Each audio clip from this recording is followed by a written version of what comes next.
성게 저동 저기 전하며 천두 바두 다니 가수시 나기 선신 스나 기도야 벤지 성게도 바joy. So when we talk about the way of sharp weapon, we need to understand that's the way to turn the mind to the Dharma. So that text is very important. Me personally, when I had the teaching first that have revolutioned my life, I had the Bodhisattva practice before that and so on, that have been a good revolution, but the way of sharp weapon have totally learned me the cause and effect about karma. So, get started. So the way of sharp weapon is attributed to Dharmarakshita. It's a lojong text. So lojong, when we talk about lojong, it was talking about changing the mind to Dharma. What is turning the mind to Dharma? So basically, Garchen Rinpoche says that let go of self-grasping and open our heart to altruism. And the way of sharp weapon, it's a perfect text for that. So let's start by the start. So homage to the three Jews, this is the way of sharp weapon, striking in the vital point of the enemy bodies. So the first line of the text is very in the face. So homage to the three Jews, so that's homage to all the Buddha Bodhisattva and the Buddha and the Dharma and the Sangha. That's how to start, how they usually start a text in India or in Tibet. But the presentation of the text, what is the way of sharp weapons, striking at the point of, or vital point of the enemy's body, that's something very strong. So usually an enemy, that's someone who try to destroy us and so on. On the context of the way of sharp weapons, that's ego grasping. So ego grasping in the straightforward thinking, we can say, that doesn't harm me, but actually that do, because when we are selfish, usually that's we burning our karma, we burning our good karma, we burning our good merit. Like a Guru Rinpoche say, at the end of the day, when death comes, we could end up empty-handed. So also when we have self-cherishing, we don't think about others, so we can damage our life and other life, while bringing some even worse karma.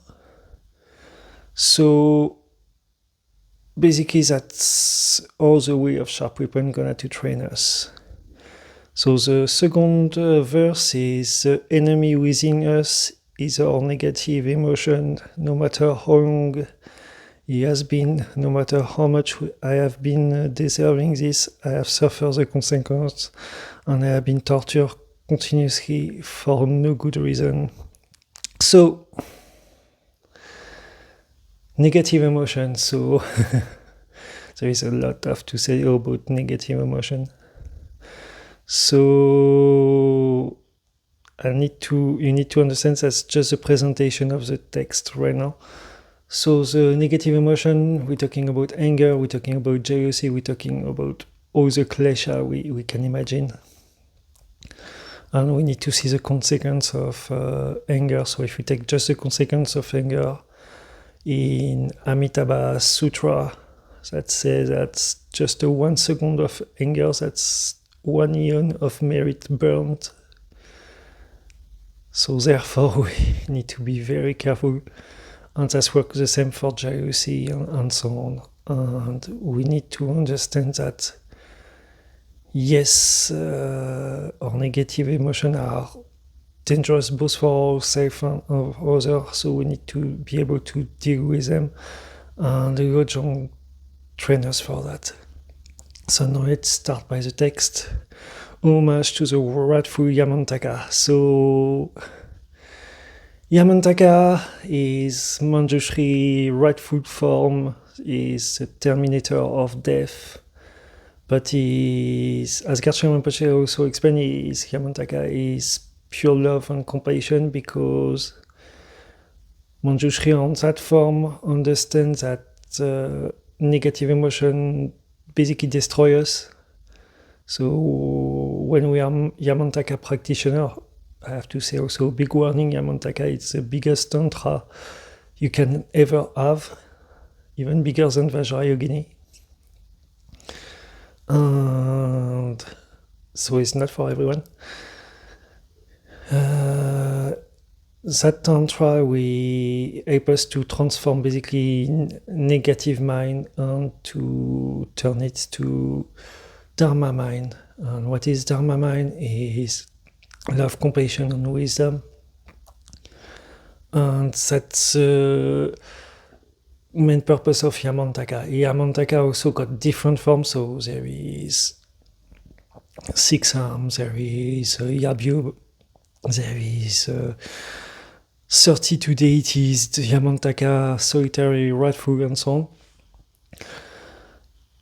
But still Yamantaka.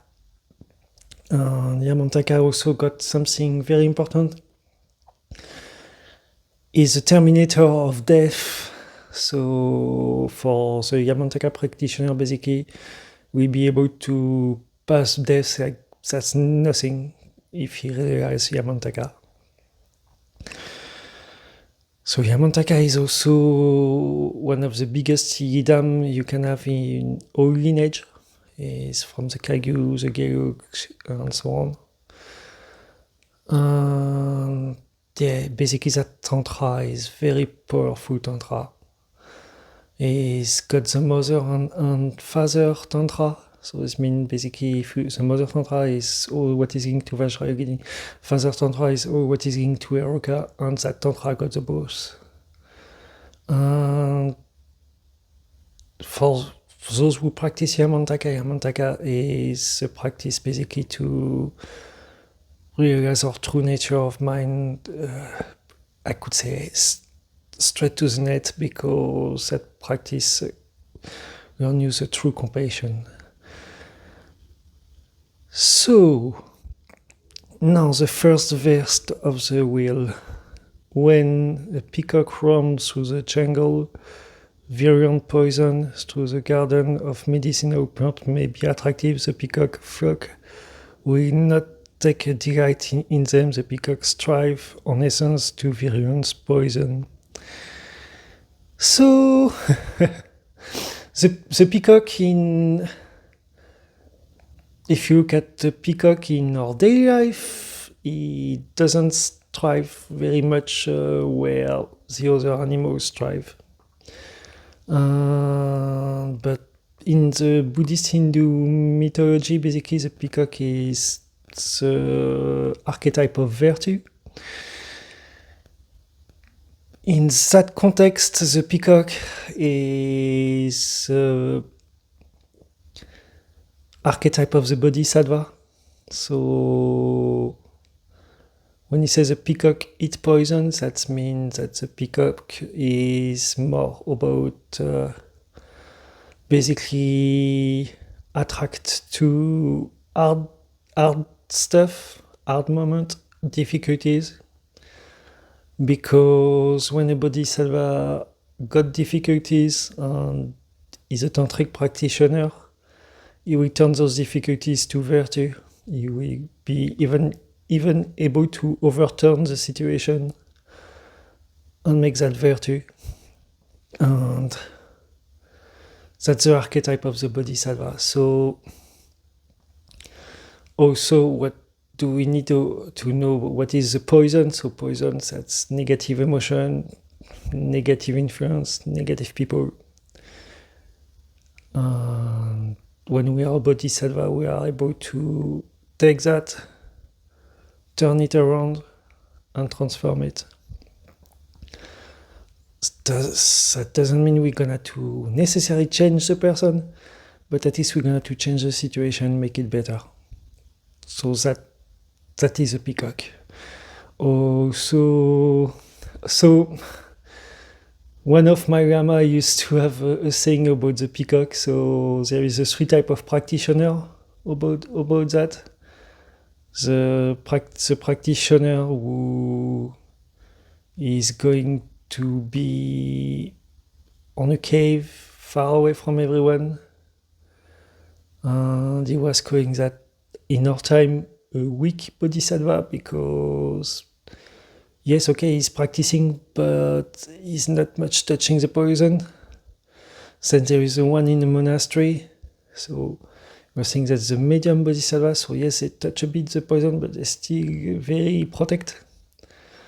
And there is a bodhisattva, what I could call the unknown bodhisattva, who is intern in the battlefield, and is or her gonna to have all the kind of hardship, and that's how they build virtue. And my Lama was saying about that kind of, that's what he calls the strongest bodhisattva, because they are like warrior.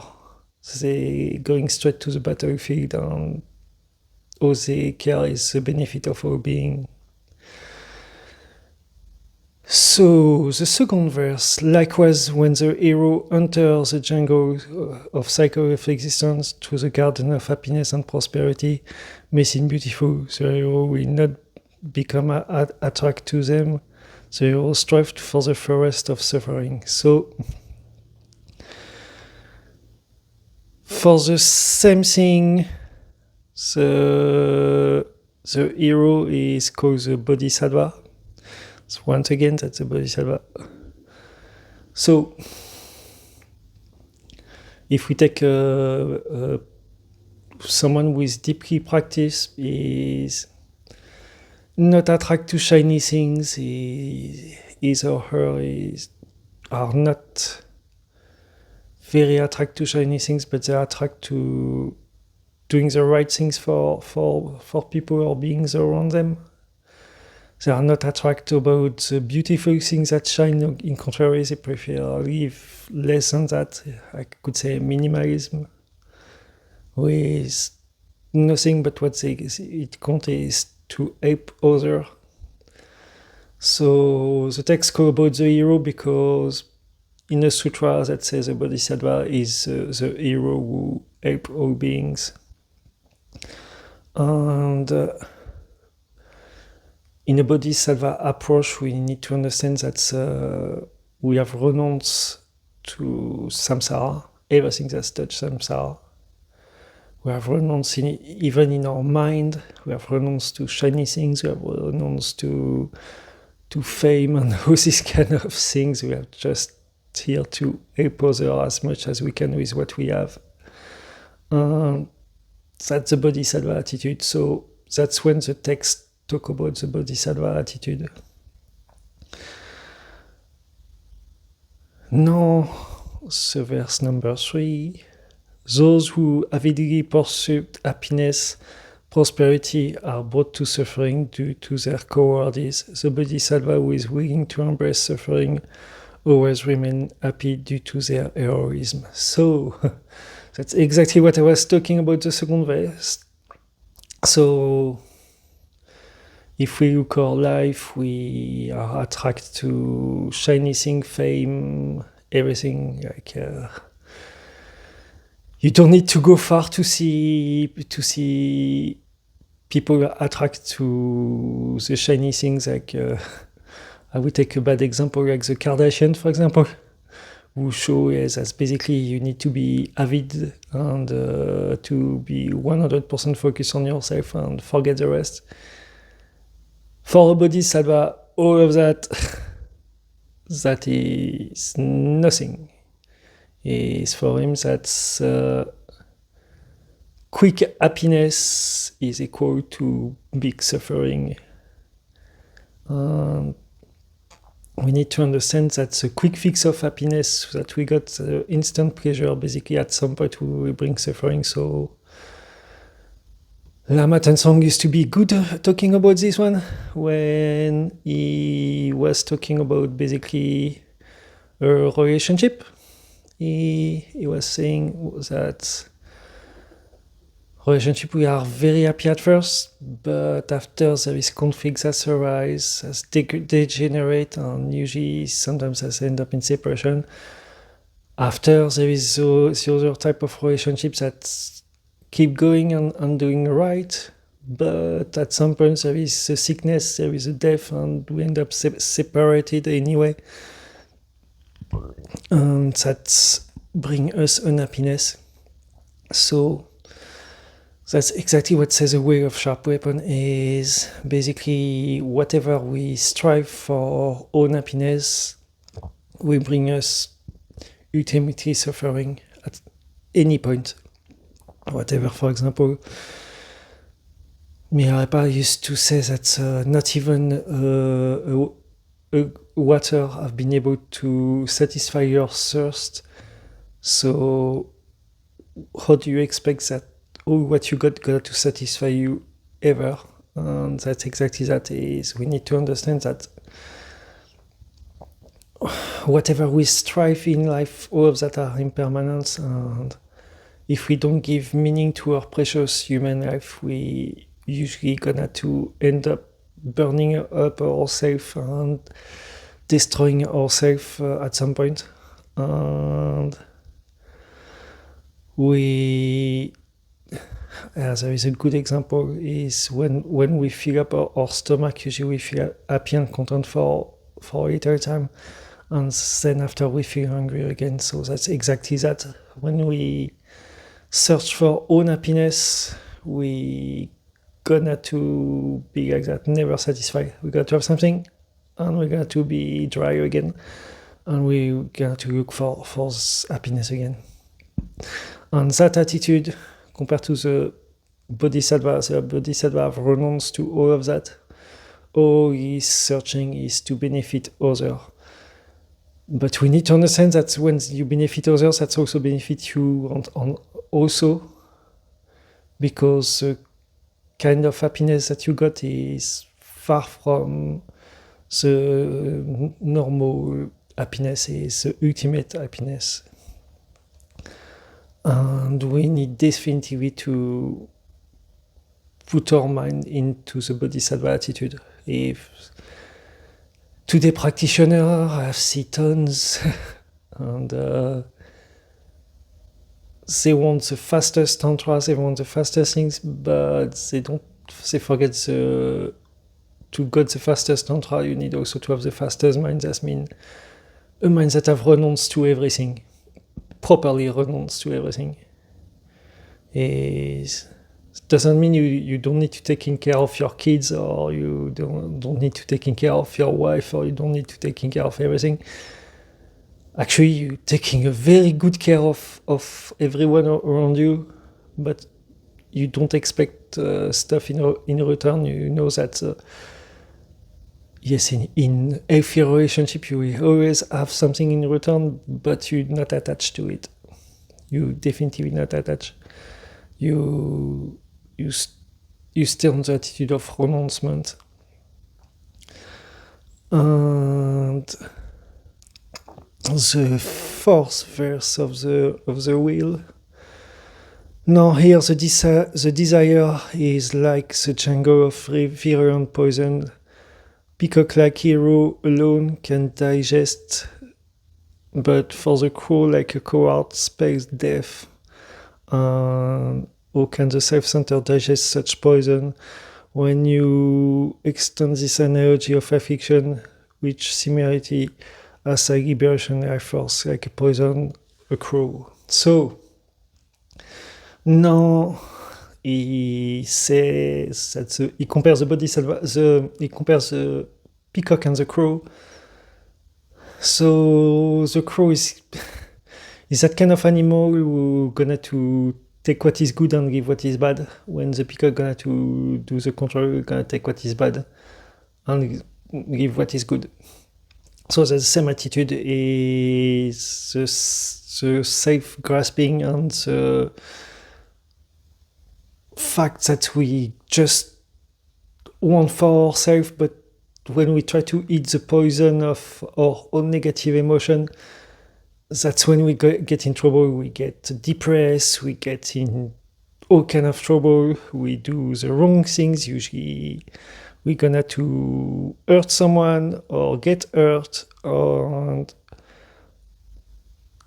even worse than that, we're gonna to literally destroy someone else, for example. But ultimately doing that, we're going to destroy our life because we are not able to digest our negative emotion. We're not able to put a point to those negative emotions, saying, well, maybe I'm a bit responsible also for those negative emotions, because that's the bodhisattva attitude. The bodhisattva attitude, you got to say, well, I've got my part too in the conflict. That's not just, oh, that person. No. I've got my part too in the conflict, but I understand that, well, I need to transform those negative emotions instead of getting them running wild and destroy everything around. Because when the destruction is done, like I've said, anger, you got 1 second of anger, you got a very long amount of pain coming. So if you keep a grudge, for example, for a very long time, you're gonna to have a very, very, very bad trouble coming up to you.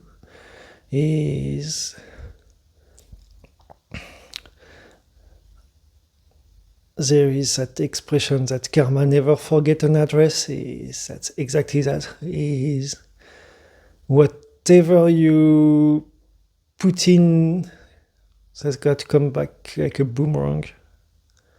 For example, if let's say you have been angry and you want to take revenge on someone, and taking that revenge, you damage someone's life, but you don't know if that person got some other people around them, so you got to damage some other life. And 1 + 1 + 1 + 1 + 1 + 1 + 1, you're gonna to end up not just with a negative karma, you're going to end up with a very negative karma. And for those who do practice the Buddha Dharma, that's very important to be very aware of karma. We need to understand that our negative emotions are like a fire, and that fire is easily destroying us if we don't taking care of it. So let's talk about the fifth verse. Therefore the peacock-like hero must convert affliction that resemble as a jungle of poison into an elixir, and enter the jungle of cycle of existence, embracing their affliction, the hero destroys their poison. So in a text, in a practice, you got that sentence that say, I transform my negative emotion to Amrita. So Amrita, it's basically the holy Buddha elixir. And that's the same for the one who applied to Bodhisattva practice. Is the one who gonna to think twice when he got his negative, he or she got her negative emotion. I'm gonna say, well, that is bad, yes, but that is also bad, and we need to be very careful on what we do. We never act carelessly. We as Karchen Rinpoche says, that's the best protection we can have in the world is to be kind. And that's exactly that. Is the Bodhisattva, like the peacock, to transform anger, pain, suffering to virtue. You got to say, transform that to patience, transform that to generosity, transform that to all the paramitas, to wisdom. Knowing that we gonna to understand that, yes, we need to transform our mind, and transforming our mind will give us the result of seeing our Buddha nature. So that's exactly that, the transforming the poison. When he says the Bodhisattva enters the jungle of existence, that means that you're talking about the Rinpoches, or the big Bodhisattva who come back to existence, who are able to come in and transform every situation. And that's the same for the Bodhisattva in training. We need to learn to do that. And what it takes is, for example, when we set a motivation to practice, we need to set the motivation why we practice. It's not just, I got to do my practice for. We got to set the motivation for saying, I got to practice because I want to benefit our beings. I want to transform my mind for benefiting our beings. And having that state of mind, that's the way we work on the Bodhisattva path. So that's it for today. So that's the first part of the Way of Sharp Weapon. We are on the verse 5, and we're gonna to do more later on. I'm gonna to do more videos. I advise you that if you catch up some other videos from the Way of Sharp Weapon, just come back to that first video, and you will see where we are. And let's dedicate that to our beings. Sanam Deshe Japai joy. Believe in yourself and all that you are. Know that there is something inside you that is greater than any obstacle.